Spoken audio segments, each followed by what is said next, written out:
There are some also specialized tools that you can use in assessing post-traumatic stress, which is one of the diagnoses that is most frequent.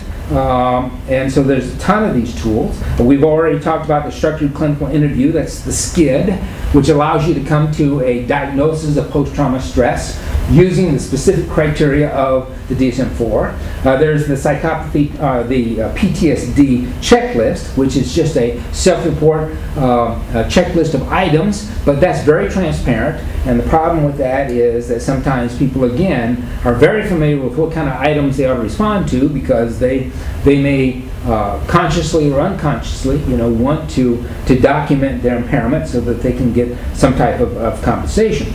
So you have to be careful with some of the the PTSD tools, that some of them are very transparent.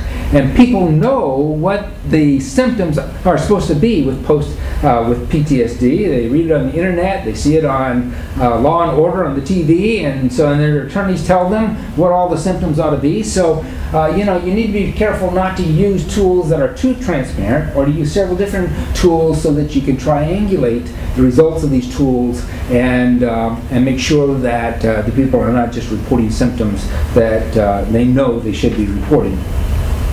So there are specialized tools for PTSD, and then again for depression, and some of the other things that are common with trauma patients, as well as I mentioned before, the cognitive impairment that may be there, or the behavioral dyscontrol that may be there. So we have a whole basket full of great tools, I think great tools, both for the symptoms themselves and also for the malingering and the response styles. And so it's up to us to use those tools in a way that is reliable and valid, and then come to our conclusion, interpret them, and come to our conclusions, and use those test results in our conclusions.